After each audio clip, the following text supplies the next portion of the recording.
Poor people living on pensions are a nuisance. You should take care of her. Right after our father's funeral, my brother pushed our physically disabled mother onto me. Cut ties with that old woman and feel refreshed. Even my brother's wife laughed, and I couldn't believe their nerves. After all, both of them had received plenty of care from our parents, yet now they're repaying that kindness with cruelty. But if I think about it, this might be lucky. Secretly smiling to myself, I took my mother's hand. My name is Abigail. I'm single and live on my own, but I used to live with my parents. The reason was that my father was ill and needed care, and my mother had mobility issues. However, when my brother Andrew married Savannah, my circumstances changed. As the eldest son, I have responsibilities. So even after marriage, I plan to live at home. It's a way to honor our parents. That's what Andrew said, and he and Savannah started living at our parents' house together. But then Andrew added, You're a younger sister-in-law to Savannah. She's already considerate of me and our parents, so sorry, but having you around is a bit, you understand, right? Though he seemed hesitant to say it aloud, his expression clearly conveyed that I was a bother. Despite this, I stayed at home for a while, enduring the cold treatment from Andrew and Savannah. Above all, I didn't want to show our parents the strained relationship between us. After leaving home, I entrusted my parents' care to Andrew and Savannah, but it worried me considerably. Andrew has always been self-centered, and I couldn't trust his claims of filial piety. As expected, whenever I asked Andrew or Savannah about our father's condition, they gave vague responses. Even straightforward questions that should have been answerable with proper caregiving were met with evasive replies. It became clear that they were pushing all the responsibility for our father's care onto our mother. One evening, after work, I rang the doorbell at our family home, intending to have a proper conversation. Andrew emerged from the entrance. It's too much for Mom to handle everything alone, especially with her mobility issues. If you're living together, you should share household chores and caregiving. But Andrew quickly retorted, You know we both work. We're busy. Even when I suggested living together again, or at least having me visit during the day to help, Andrew's mood soured. He raised his voice, saying, You're annoying. Besides, you've always been cheeky. The nerve of someone who left to butt in. Despite being practically kicked out by Andrew, his words still stung. I decided it was impossible to have a calm discussion with him. So, I retreated with my usual response, We'll talk about this another time.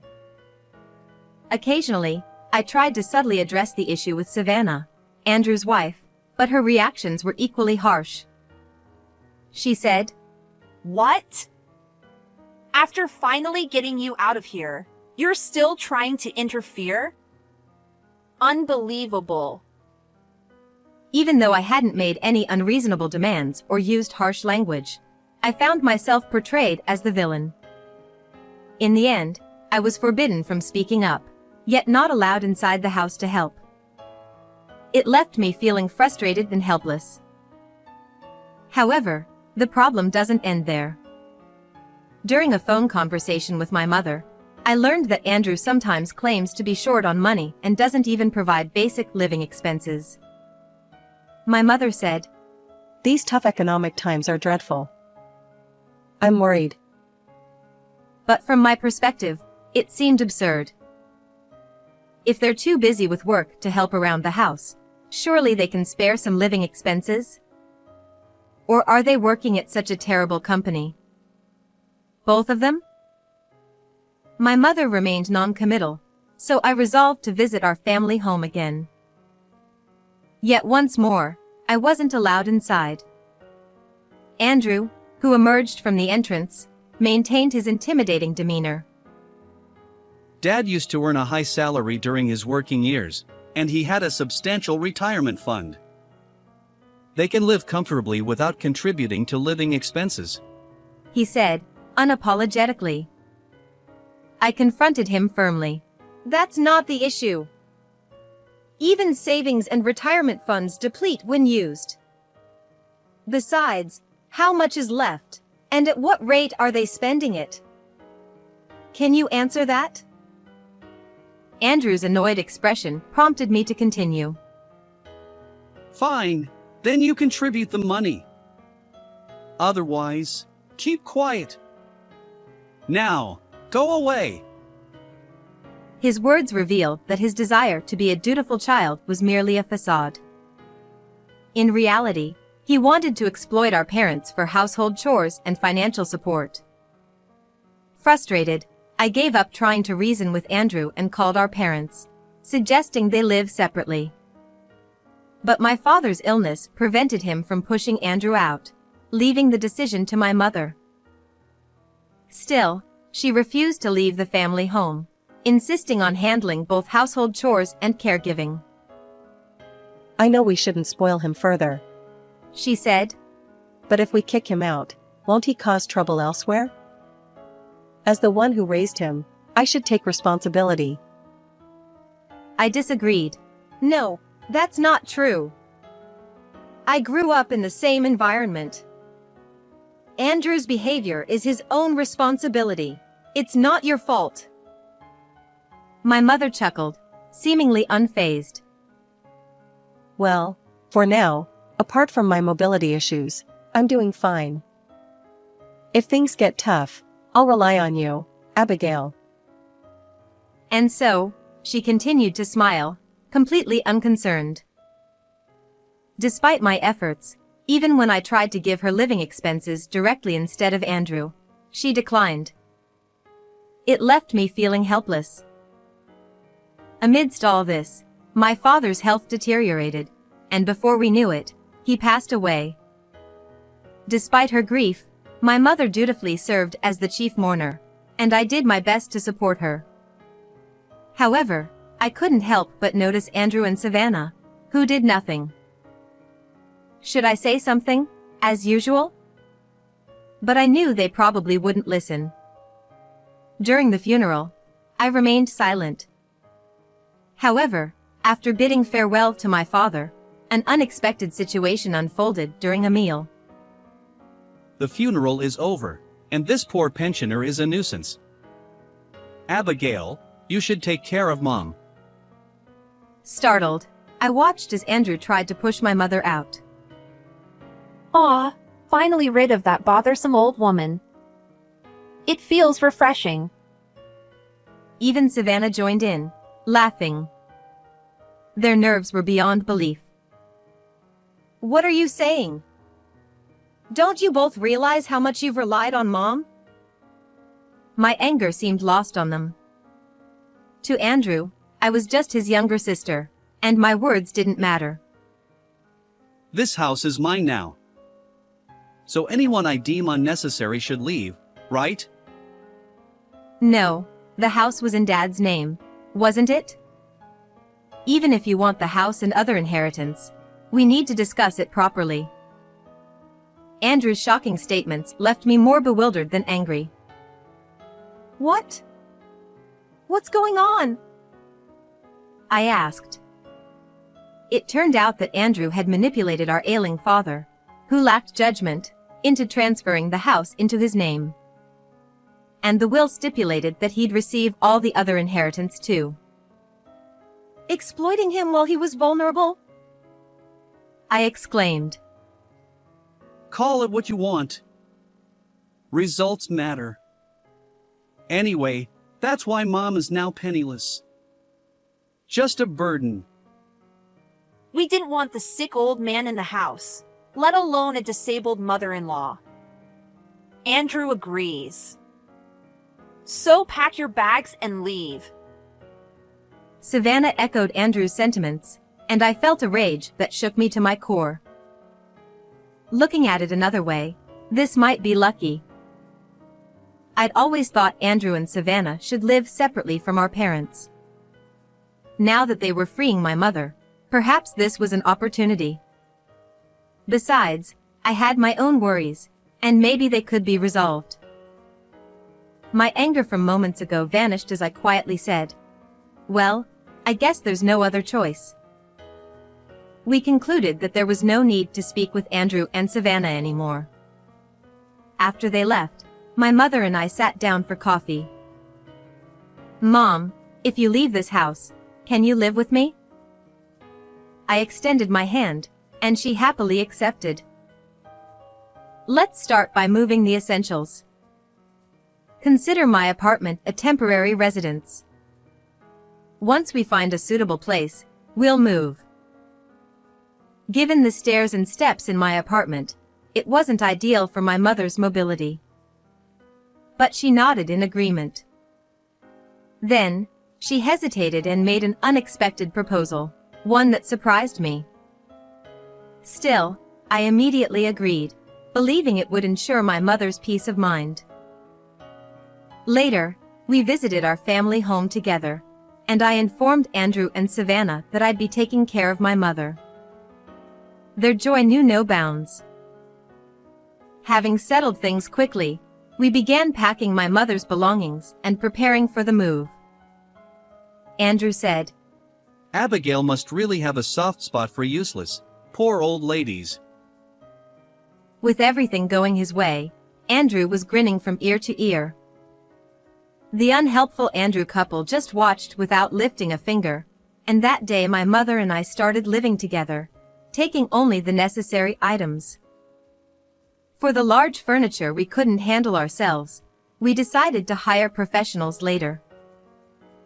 The next day, since I had a day off work and was tired from the move, I overslept a bit. When I woke up, I was surprised. I hadn't noticed because my phone was on silent mode, but Andrew and his wife had left numerous missed calls. Dozens of them, in fact. Just as I was overwhelmed by the unexpected volume, Andrew called again. What's with that photo? As soon as I pressed the answer key, I was met with a furious voice yelling at me, so I instinctively pulled the phone away from my ear. Is that the one I sent yesterday? In reality, when we moved, I took a photo of the view from our new place and sent it to Andrew. Since I didn't get an immediate response, I assumed they had gone to bed early or something. Andrew exclaimed, I was shocked this morning. The message said it was your new home, but the view is from some ridiculously high place. There's no way you could take a photo like that anywhere other than a high-rise condo. Did you figure it out? Actually, this place is owned by my mother. I surprised myself when I heard her say that. Andrew laughed, clearly thinking I was joking. Come on, it's obvious you're making this up. Ignoring his skepticism, I continued. After Dad's funeral, you kicked out Mom, who was living on a pension and had mobility issues. So when I suggested we live together, she invited me to her high-rise condo, and we moved in right away. Andrew retorted, You're lying. There's no way that poor old lady owns such a luxurious place. Maybe it was hard for him to believe, just as it was for me when Mom first told me. Andrew persisted. Fine. That photo can't really be from your new place. You probably took it somewhere unrelated or found it online. Since he refused to believe me, I reluctantly got permission from Mom and decided to invite Andrew and his wife to the high-rise condo's shared lounge. They wouldn't be allowed in unless residents invited them, so that should prove we live here. Andrew said, That's what I wanted. I'll see it with my own eyes. After ending the call, Andrew arrived at the place where we were waiting. Fortunately, there were no other users in the lounge at that moment, so we could talk quietly. Once inside, Andrew and his wife looked around with wide-open mouths, seemingly speechless. After seating them, I also took a chair. First, let me clarify something. Neither Andrew nor I knew this, but it turns out that our mother was actually quite wealthy. My mother added, My father, your grandfather, left behind about $100,000. But since it wasn't money I earned myself, I felt embarrassed to talk about it. Despite her embarrassment, my mother said she used that as a starting point for investments and managed to increase it. Even though she's my parent, I never realized how remarkable she was. Recently, she's been investing in real estate, and that's how she acquired this high-rise condo. The reason Andrew and his wife didn't need financial support from us was because of the rental income from the real estate. And the reason they didn't know about it was because our late father had sworn her to secrecy. My father had rented a house and only pretended to have money. He wasn't a high earner, and his retirement savings weren't substantial. While we enjoyed family trips and bought luxurious things, it was my mother who footed the bill. To make matters more complicated, or perhaps straightforward, my father had no intention of leaving an inheritance. He spent all his modest assets himself. So, practically speaking, there's almost no inheritance from Dad, I explained. Andrew, who had even written a will, realized it was all for naught and stood there dumbfounded. But I already bought things, assuming I'd get an inheritance. Savannah chimed in. Our savings are practically non-existent. What are we going to do? And Andrew, you took out a loan to buy that luxury car. Andrew retorted. You've splurged on designer bags and accessories too. Are your credit card payments okay? As they suddenly started arguing, I exchanged glances with my mother, realizing that the conversation wasn't progressing. Then, with a start, they both turned toward us, closing in. Right. If you have money, you should help us out, shouldn't you? Andrew declared. Savannah added. Of course. Besides, if you're wealthy, the situation changes. Let's live together again. Andrew's forced smile and Savannah's unnatural, cloying voice made even my usually composed mother raise an eyebrow. Since I was tired of their nonsensical sleep talk, I decided to confront them with a reality they probably hadn't realized. Andrew, you seem to have forgotten, but if the family home was transferred to your name, there should be a gift tax to consider. Andrew froze at my words and muttered. Tax. It's likely to be higher than inheritance tax. If you don't believe me, look it up on your phone. Andrew scrambled to search. After a while, he exclaimed. Oh! Savannah blinked repeatedly, seemingly unable to tear her eyes away from the screen, and I looked like I might burst out laughing. Our family home is quite spacious, with a decent location, so the property taxes are substantial. A rough estimate suggests it could be over $10,000. And since it's an old house, finding a buyer might be challenging. Andrew protested. Why do you keep saying weird things? Even if you demolish it and sell only the land, it'll still cost a significant amount. It's quite a hassle, isn't it? I smiled at Andrew and Savannah, who were sweating nervously. I had known this all along, and when my father passed away, I had considered renouncing the inheritance altogether. But Andrew's selfish actions resulted in them taking on everything, which turned out to be lucky for me. While I beamed, Andrew and his wife turned pale. Savannah sighed. Can't you find another solution? I can't think of anything, I replied, puzzled. All I can suggest is... Andrew interrupted. What? Don't try to evade taxes. penalties will only increase the amount you owe. It's better to sell your prized brand items and pay the taxes quietly. Despite my sincere advice, it wasn't the satisfactory answer they wanted. They frowned and looked dissatisfied. Andrew pleaded. Come on, help us out. We're family. His usual authoritative demeanor had vanished, replaced by desperation. Savannah turned pleading eyes toward me. Watching them, I sighed deeply. Who was it that kicked out this family? Even Andrew faltered at my pointed remark. If Andrew and his wife had shown a cooperative family spirit, I might have been willing to contribute financially, at least partially covering the gift tax. But expecting help only when they were in trouble after abandoning my sick father and even my mother was too much. My mother chimed in. For you too, I'm just a useless, poor woman, right? So there's nothing I can do.